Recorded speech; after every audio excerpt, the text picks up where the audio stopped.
Despite growing up online at the peak era of Homestuck and living in an area where many teens did in fact read it, I just wasn't all that into Homestuck.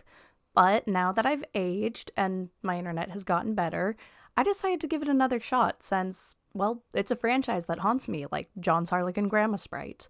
Which, if you haven't read Homestuck, that probably made no sense, and I'm very sorry. Point is, I've been reading Homestuck casually on my phone, especially when AO3 is down, and it really is a special piece of media. Oh, and also the animated pilot they made for it makes it way lamer than the actual beginning is, which is saying something considering that's the slow part to many fans. Hi, I'm Kit and I like to rant. Yes, the topic I'm coming back with is a pilot review from like half a year ago about a series I have no direct nostalgia for. Now, does that make me the most educated on this topic? Of course not. But I've entered Act 5. I know, I've read so much. This is where I finally get to meet the trolls. You know, the gray ones with the candy corn horns that a lot of people cosplay as. The species I'm like 85% positive I saw someone cosplaying, I think, Gamzee? He was waiting for the bus while I was going to church one day a long time ago. Also, I'm very dumb, but very trusting. So if I don't get something due to a BS answer, you know you got a problem. So anyways, grab yourself something to do, something to drink, and let's get started on this video. Spoilers ahead for the comic and the animation and probably just anything Homestuck related. Now, I feel like it's important for me to state that this pilot is more like a traditional pilot. It's more of a tech demo for how certain mechanics in the webcomic would be translated to an animated format. This isn't a soft launch episode 1, which is what we've kind of gotten familiar with. It's also not a one-for-one recreation of its source material, and I'll get into why that might be an issue later. It's not important right now. So, assuming that this show does get picked up somewhere, I'm sure the pacing will probably be reworked and fixed to include a lot more context that's kind of just skipped over for the benefit of new viewers than the pilot provides currently. At least I hope. But even acknowledging that and assuming it will be fixed, I still have some issues that they chose to show and really how they chose to implement it. My first issue is the opening scene they chose. For the animated pilot, they first and foremost show a character that, in the comic, we learn's name is Wayward Vagabond, and his Firefly friend Serenity. We see them in an underground bunker connecting with a computer security system. Well, whatever it is, it displays a young man, and the Vagabond seems to be able to connect with him and interact with him in at least some way. And that's my first problem. We don't know about this character until, at earliest, the end and conclusion of Act 1, which is labeled years in the future, but not many. And we see him in a completely different light, because the way we see it, he's just stumbling across some abandoned, buried megastructure, with the symbol we associate with the Esperb loading screen we had previously seen with John. We don't even know it's a bunker at this point, much less with a computer connected to John inside of it until Act 2, well after John has already started playing with Rose. And we see that along with all of this not being it's not his property, he doesn't know how to use any of the tech found there. A majority of what he does is just kind of dicking around. Yes, he does have important plot points he achieves, but that's Act 2 and beyond.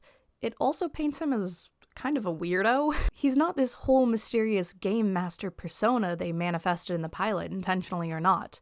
This man wasted hours playing chess with himself with cans and soda because he had it in his idea that he's training the militia of Cantown, naturally, of course, which he is the mayor of, obviously.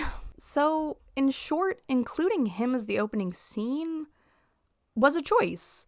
One that I disagree with. But, I mean, it is cool to see him, I guess. Assuming you're a fan and you already know who he is. When I first watched the pilot, I hadn't read Homestuck, so I was confused on who this weirdo was.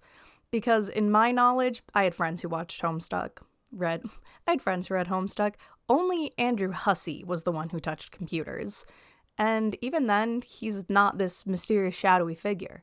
He's more orange with pure white eyes. But this is a mischaracterization of him, the Vagabond, not Hussey. It doesn't really feel like a cameo, so is it even fan fodder? I guess it's not really my place to say. Okay, but aside from that, everything else was fine, right? No. I originally went beat by beat of the comic versus the animation up to the point of the Sylladex explanation, but I assume y'all don't want to hear me ramble for 2+ pages for a beat by beat explanation. So I'm just gonna hit the high points instead. Happy birthday! It's April 13th, 2009, which just so happens to be this Buckteeth boy's 13th birthday. What was his name again? Zeusmel Poop Lord? Oh, no, of course not. It's John Egbert. The animation oddly is insistent that the wrong name is correct by repeating it in a louder voice, but it never really does anything post that, so, funny joke. Unfortunately, John was animated with a pair of arms, so there's no need for him to get his fake arms from the magic chest and soft launch the Sylladex mechanism utilized by Homestuck, but surely they'll give care to showing the mechanic working when it does come up. They do that. Except they don't do that. Not really, at least. When we first see the Sylladex in the animation, we see random stuff getting rapidly added to it and falling out once he reaches a 4 items. And this occurs when John is rifling through his magic chest. We also get a narrator's explanation that eventually gets shoved aside and talked over by John because he hasn't muted the narrator yet. Whatever that's supposed to mean. In the animation, we don't really get to see it limiting John's ability. From items access to carrying capacity, it doesn't matter. It doesn't affect him. It's really a tell, not a show, despite displaying it repeatedly as if they were trying to do a show. We do get to hear John and Dave whining about it, which is in the original conversation between the two of them. But this was after we had already seen John struggle with dropping items and losing item access due to picking things up in the incorrect order, not being able to put them to proper use. In the pilot, they're just complaining about it. Feels empty, but whatever. We get to see John's room, or at least the first and second wall of it. Something about the animation just feels weird to me. Maybe it's because they spaced everything out. Maybe it's because they added a cold gradient to everything. Maybe it's because all of the non-interactable items have this weird soft Gaussian blur versus the interactable heavy outlined items with minimal shading. Maybe it's because the posters are heavily blurred to protect them from copyright. Maybe it's all of those. Maybe I'm just a hater. It feels odd to me. And maybe that's just because, hey, I love cluttered decor. So maybe I am biased. Animated John's room just feels so sterile, somehow in a way that wasn't present in the comic. And because a lot of the background elements are so blurred, I feel like we lose a lot of the minor characterization that, yes, the narrator still states, but we can't really see it visually. He likes bad movies? Which one? How bad could they be? Are we talking like Shrek? Or are we talking Con Air? He has an interest in paranormal lore? Man, I really wish I could see the dorky ghost bedsheets or even the Ghostbusters 2 poster. He's an amateur magician, you say? No wonder.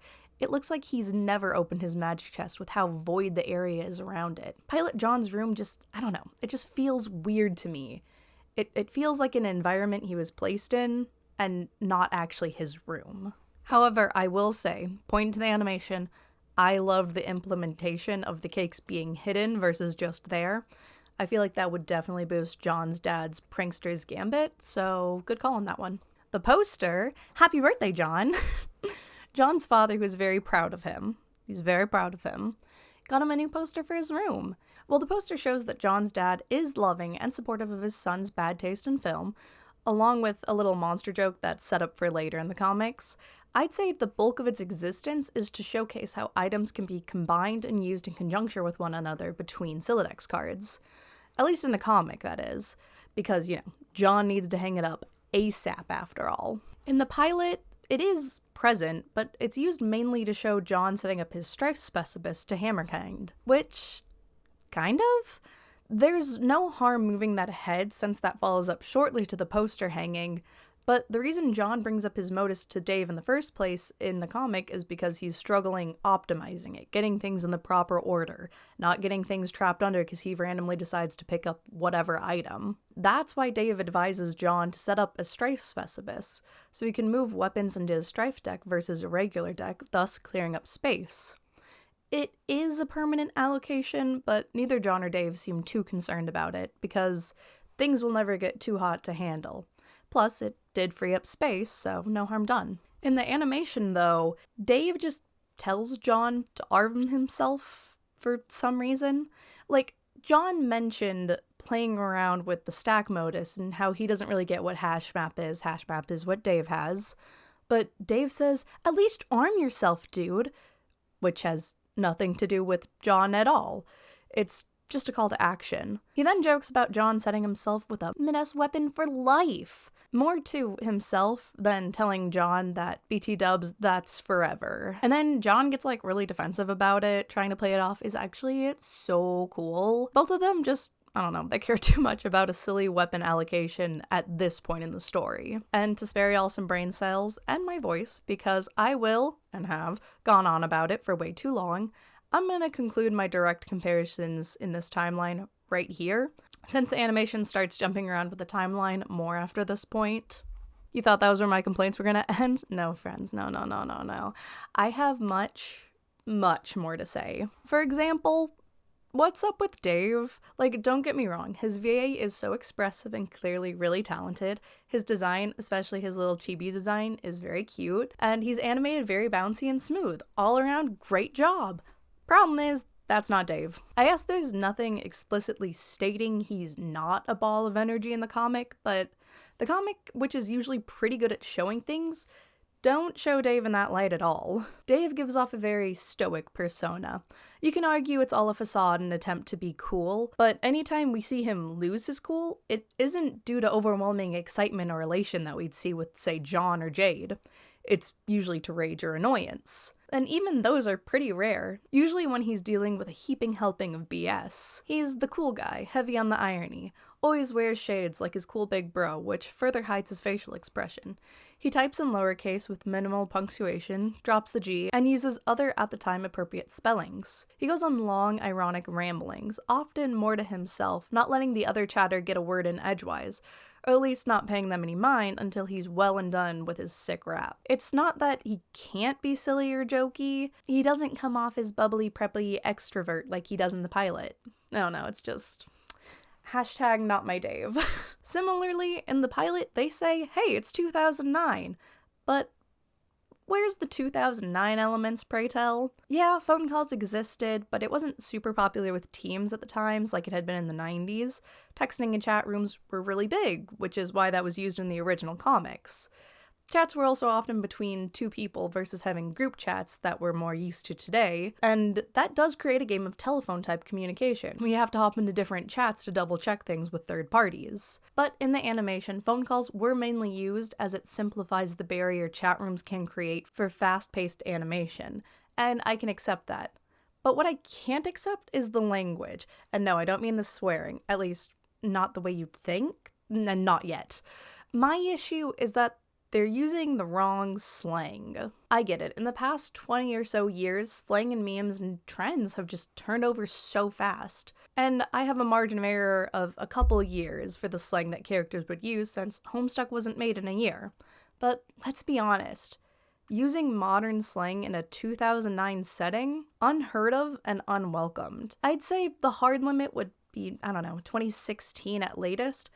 But really sticking to common language around 2009-2012 would probably be best, at least in my opinion. Granted, I was like 9 when Homestuck first started being written, so maybe people were actually using mid and aura, and it's just a skill issue on my part. Trigger warning, I'm about to say the R slur several times, along with what can be perceived as a negative or homophobic usage of the word gay. Although my intent is to provide further context to the nature of the appropriate reallocation of ideas and languages that have been reevaluated over the time since the writing of 2009, which was a different political and cultural landscape. However, if you do find such topics triggering, feel free to skip ahead to the marked time. There's no avoiding this. The original Homestuck does use the word retarded. It's not being dropped every other word, to my knowledge. It's also the only human slur I think that's ever used. And it's never used to actually talk down to people. That was just the slang of the time, especially for tweens and teens. Everything you didn't like was retarded or gay and retarded. It was the slang of the time for the characters of that age group. Now, I don't expect Homestuck the show to use retarded or even gay, even though it is of the time of 2009. That's not what I'm saying. Spindlehorse, the American counterpart of the animation team behind the project, which is Spindleroo, has avoided Blitz, calling an incompetent employee retarded by stopping partway through the word and saying, "Can't say that anymore." And in the game Hive Swap Friendsism, a game made by the Homestuck Corp, also dodged having 4chan trolls ask you if you were actually mentally handicapped, even though we all know 4chaners would not give a flying fuck to saying an actual slur. And I don't think they need to include retard for the show to work, if, and there's an if they actually think about what they replace it with. This is 2009, they talked in a particular way. Now keep in mind I'm a loser, double so as a tween. But I don't remember people dropping the F-bomb consistently. Like, some people did. But fuck was the special golden ticket swear word, the biggest, baddest baddie. What I do remember was people would spell out acronyms, especially bad words. Granted, that was probably a little closer to 2012, but like I said, that falls into the time window that I accept. So I guess what I'm saying is I hope they don't think that "that's fucking stupid" is the same as "that's retarded," when there are better options out there, like, dude, that is so BS. Keep in mind, through all of this, sweet little baby boy John just turned 13. His friend group, also 13-year-olds. Now, I don't know when the last time you talked to a 13-year-old was. Mine was a couple years ago. My cousin was 13. So, correct me if I'm wrong. They're kind of immature. They're kind of coming of age, if you will. They're 13, technically a teen. Barely. Which is how I'm segueing into saying the kids feel oddly serious half the time in the pilot. Yes, there's bantering, there's slapstick, but it doesn't feel like a 13-year-old's. It's like how I banter with my friends. I'm a 25-year-old, not a 13-year-old discussing hard-hitting and relevant topics like who's my favorite member of One Direction, but actually it has to be Liam because everyone else already picked who their favorite was, and Liam's all that's left. I'm lying, I don't know anything about One Direction. I'm getting off track, but great segue because the kids don't get off track at all. I get it, it's a pilot. A lot of the slower, fluffy character building is ditched in favor of getting to the point. But man, those character beats I feel are really needed because they're what makes me care. They mention little monsters for the poster, but then completely skip the preceding dialogue between John and Dave, which sets up a minor repeating joke between Dave and his apple juice. Not only does it skip the stupid pee joke, but it skips John's genuine love for these bad movies. It skips John's goofy prankster ideas. It even skips the potential to show Dave being affected by John's stupid movies and having him pause mid-convo before sipping his juice. They skip a lot of John being silly, which are usually things that don't even need that much setup. John never looked amused when he added fake arms to things. Doesn't even give it a little smile. In the comic, he thinks it makes anything way funnier. In the animation, he just dumps them. He's not putting any effort into being silly. Gags exist, but it's just him going through the motions with them because these gags are a means to an end. For example, the Harlequin with the fake arms, tossing Game Bro into the fire, etc. We don't get context on why John does any of them. He just does it. And that kills both John's comedy, but also our understanding in how John as a character thinks. Which sucks, because John comes off as way more calloused and moody in the general. It also damages his relationships. For example, it kind of feels like John hates his dad in the animation, or at very least has a level of disdain for him. John complains about his dad in the comic, but it always comes with context. He's avoiding Dad, not because he hates him, but because he wants to play his new game and he knows his dad's gonna rope him into something that's gonna prevent him from playing for potentially hours. John dislikes his dad's Harlequin decor, but he just doesn't think they're funny. He respects them enough as something his dad likes, even if he does wish someone would come in and steal them. John's sick of cake. And yeah, his dad might be the one making them, but his enemy lies with Betty Crocker, not his father. But a lot of that is cut or is simplified in the pilot to the point it hurts their relationship. The only affection we see is from Dad to John. And yeah, John is touched by his dad's second note, until he unwraps the massive Harlequin plush, that is. Even when talking to Rose, The only other character with a parent, we don't get confirmation that John and his dad love each other. Instead, we get a comparison that would leave new viewers to believe that John and his dad have the same type of relationship that Rose and her mother have, which could not be further from the truth. You know what? I'm just gonna say it. The Strife scene was unsuccessful. With how real the fight was, breaking actual holes through the walls and ceiling and all that, it just doesn't fit those characters. Now, there is 2 characters that it does fit perfectly for, who do actually have a Strife scene. Dave and his bro. That fight style is perfect for them, especially considering that their Strife is spread out across almost an entire act. And I love that for them. But back to the Egberts. Yeah, they strife in the comics, and I get wanting to play it up for film. But their comic strife isn't an actual fight. The purpose of the battle is more akin to a battle of wills being shown visually. John doesn't want any more cake, he wants to get his video game beta, and he wants to go back upstairs and play his new game.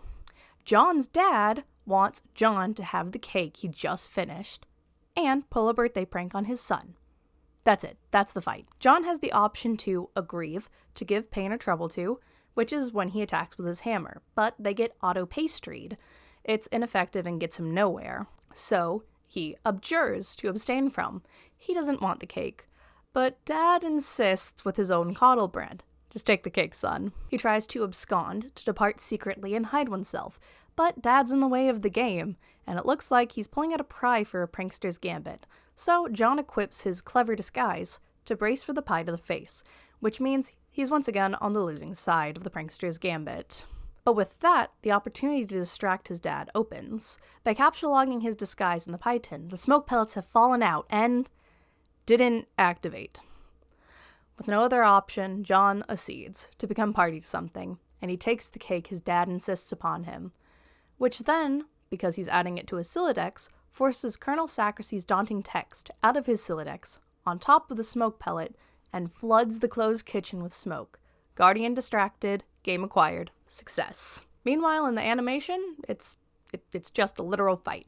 John is swinging his hammer at his dad, who blocks with his cake. Dad shoves John through the walls with said cake. John and his dad somehow burst through levels of their house and wind up high above the neighborhood. Dad tries to pelt John with an armada of cakes and pies that John has to defend by breaking them with his hammer. But don't worry, John being pied is a canon event, so it still happens. And then, John's dad hits him with the cake hard enough to force the book out of his Silodex, which causes the smoke pellets to activate and flood the house with smoke. Why were they fighting? Why didn't John, at any point, just disengage and leave? Why did Dad give a hoot about the smoke flooding the house? You know, why did the smoke even end that fight?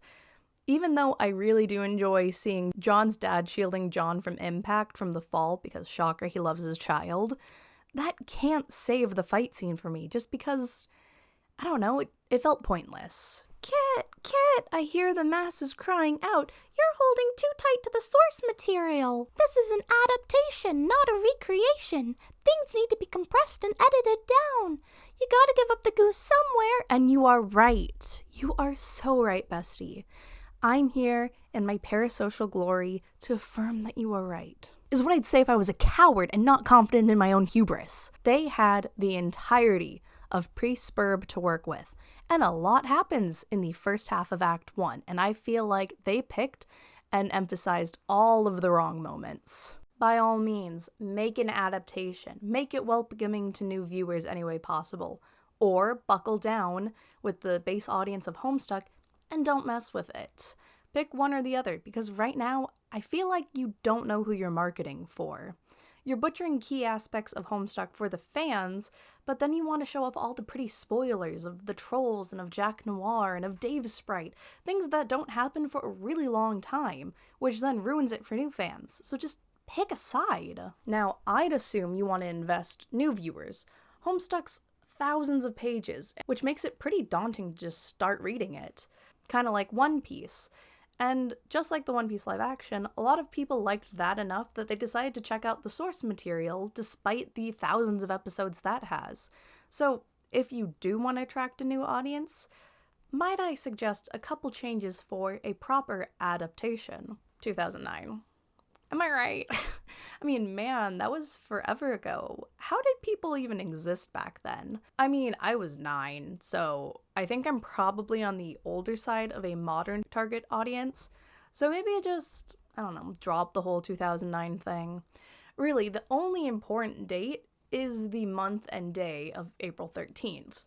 And that's mostly due to the repetition of 413 throughout the narrative. That's like the Homestuck number. I mean, you've already skipped the lingo of the time in the pilot, so just change the year or don't include it at all. I mean, I like the character designs, but those aren't early 2010 style.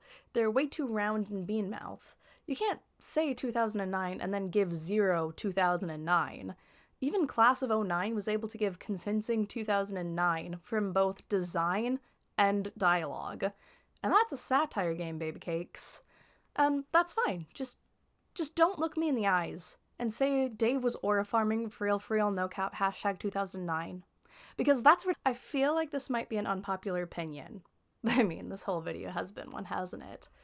Now, while I'm not a fan of how the kids were depicted, if that's the hill you want to die on, might I suggest aging them up? Just a little bit. Like I said in my earlier analysis, they all seem moody and bitter, with the exception of Jade, I suppose, and I'm sure it was in the intent of comedy, but most of the time, it felt like they were genuinely annoyed by each other with little to no friendship chemistry.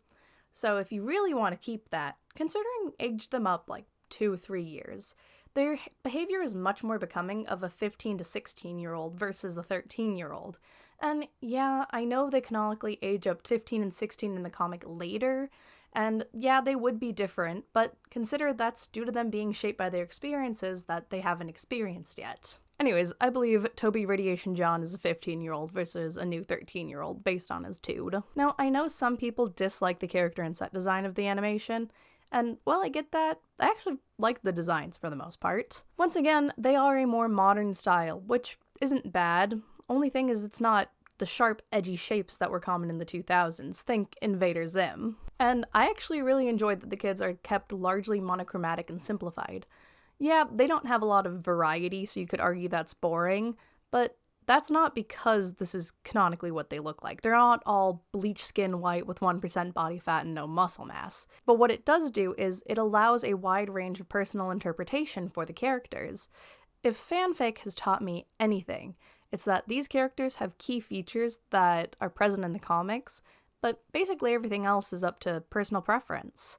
And I think that's amazing. One of the most annoying debates I constantly see on art social media is about drawing characters correctly. And it's such a hard topic to avoid because by designing a detailed character, that's it, that's canon, anything else is wrong. But by having a simplified and then mostly uncolored character, they're open to a world of possibilities. All that really matters is the base attributes used to distinguish one from another. So yeah, I'm fine with the basic or generic character designs because it allows for so much personal interpretation. What I'm less fine with is the backgrounds. I don't mind that they're monochromatic, especially since it seems like they plan on doing some crazy color work once they enter Spurb.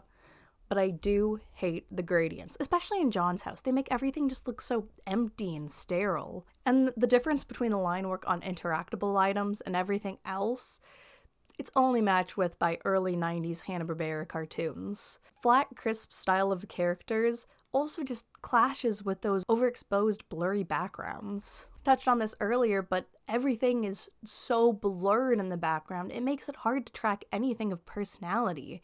Yeah, I get it, especially for the posters, you can't use it because copyright.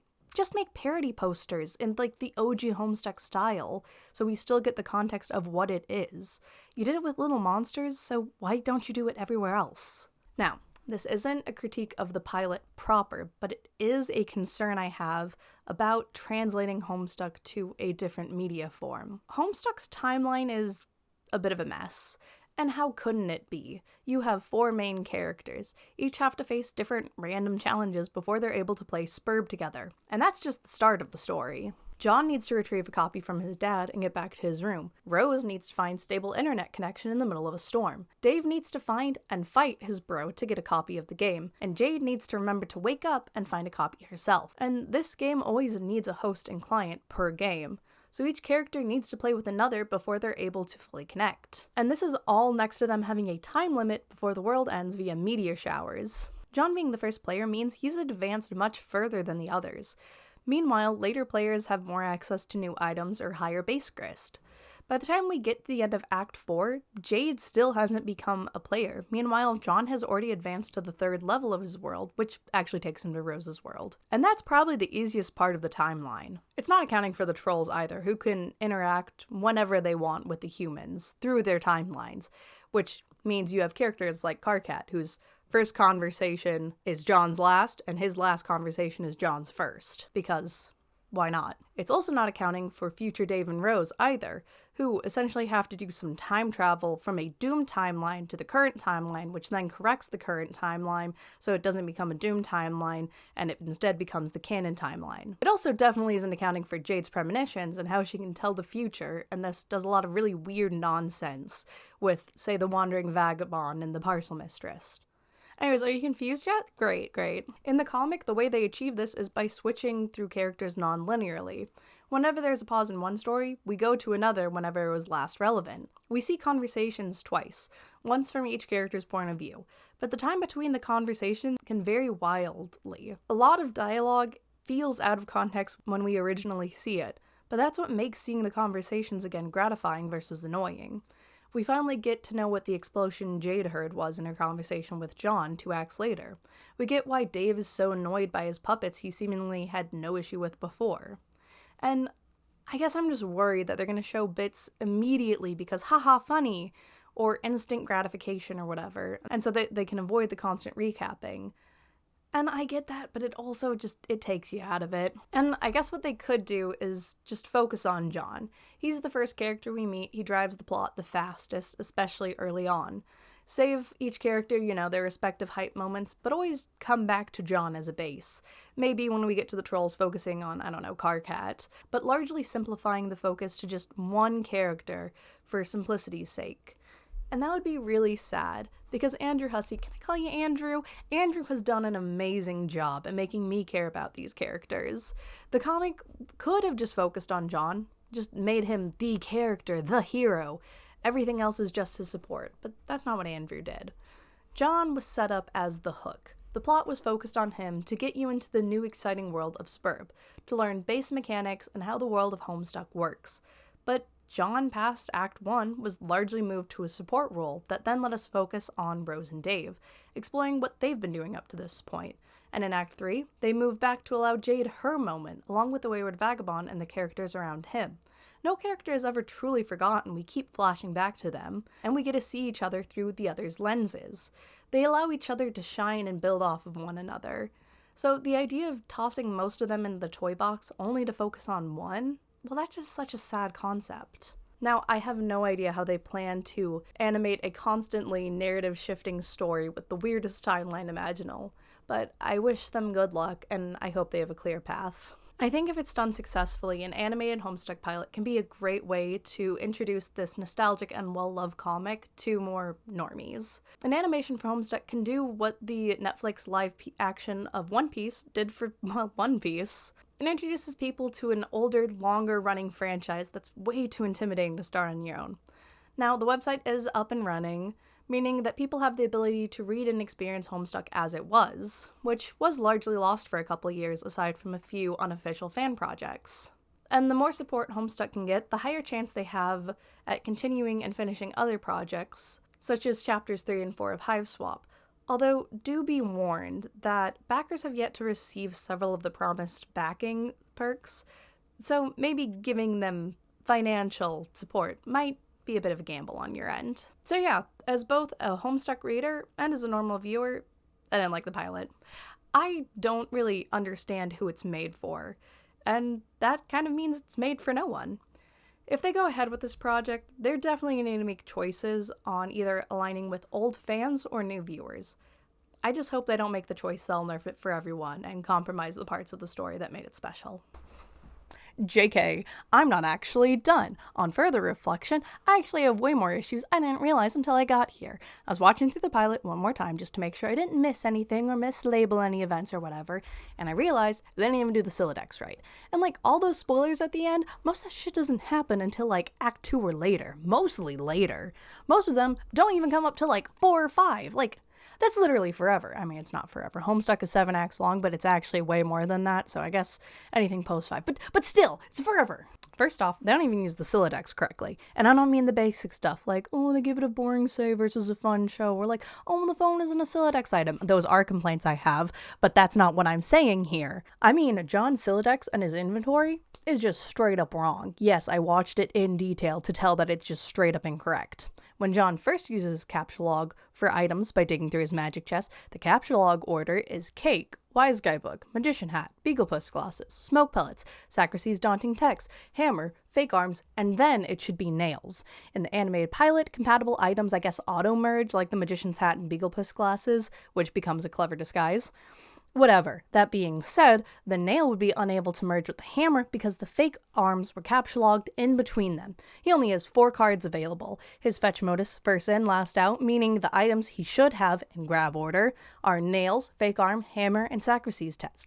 Not to mention the poster would also need to take up spot to be used, and it needs to be directly next to the hammer and nail cards, meaning the massive Sacracy's text would also be dropped. But no, the poster just magically gets hung up. Whatever, I guess.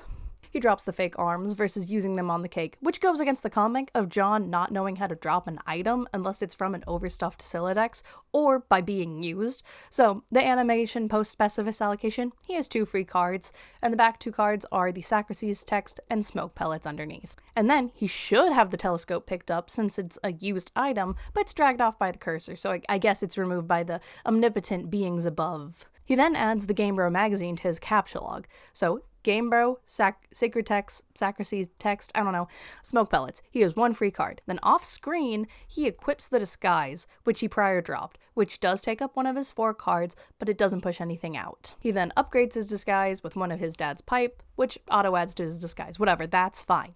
He then tosses Game Bro into the fire to burn, and where the hell do those fake arms come from? He dropped those. He didn't pick them up before he added the Game Bro magazine. He also doesn't have room for them, since his 4th cards need to be allocated to his disguise he's wearing.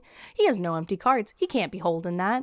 Whatever. He capture logs his grandma's ashes in order to clean them up, put them back on the mantle where they belong, and that's fine, as long as you don't have any eyes. So, fake arms, Sacracy's smoke pellets, and equipped disguise. He then adds the arms to the doll because, why not, canon event I guess. He then switches hats for disguise, picks up new capture log card, but however, that requires being pushed all the way to the back of his stack for it to be used, so he still only has 4 cards. So, he has the disguise equipped, he's holding the capture log card, the Sacracy's text, and the smoke pellets. Why the hell does John get his telescope pack? Who is this omnipotent clicker that just moves around his telescope so John himself doesn't have to carry it in his Sylladex? Whatever.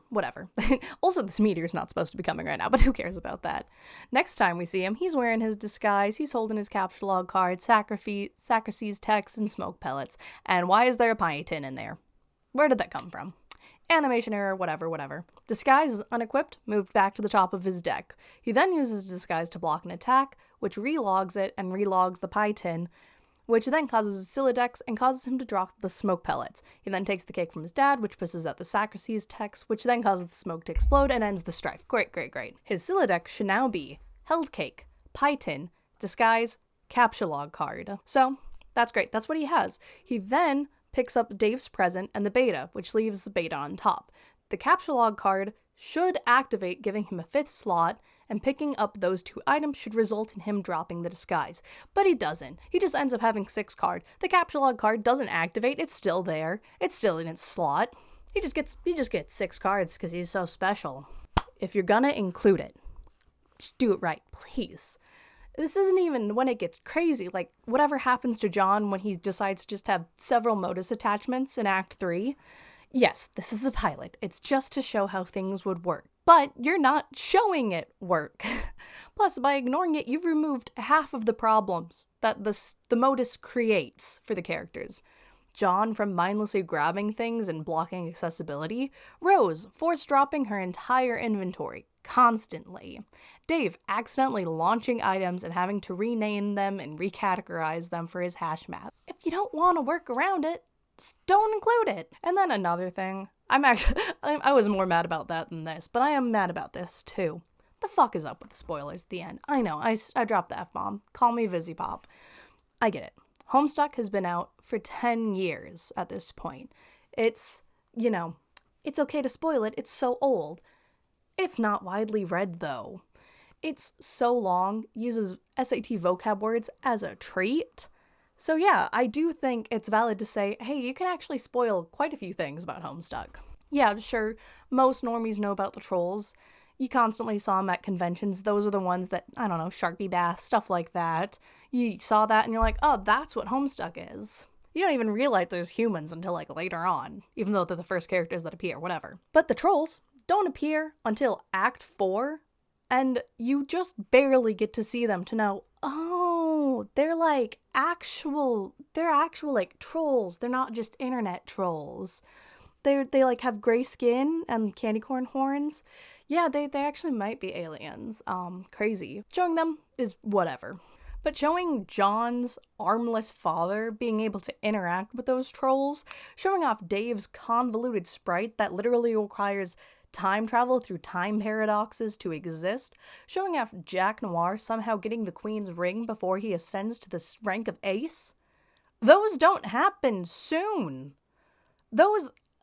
Why are you showing those? Those don't happen forever. John with his pogo hammer or Rose in the Firestorm, that's fine, that's in the future, but it's not super far in the future. Those other things happen in Act 4 and beyond. Those are big reveals. Why are you throwing that in? And you know what? I am going to complain about the trolls. Yeah, showing them themselves, all their character designs, it's not technically a spoiler since everyone knows about them, but why are you bringing them up? They don't come into play until Act 5 when it focuses on them. I get it. It's hype. Everyone loves the trolls. Troll romance and reproduction is so quirky and unrelatable, and who doesn't want to see some mad hate dating? But they don't come in till Act 5, which is so long away. It's like me getting my dog. It's me getting her hyped. Do you want a biscuit? You want a treat? You want one? Do you want one? When do you want to treat your biscuit? She can have it in a month. I'm lying. She's gonna have one in a hot second once I finish recording. Why would I hype her up for that if I'm not gonna fulfill it until later? Which you can argue that I'm doing now, but it's just way too far away in the story to hype up White Boy.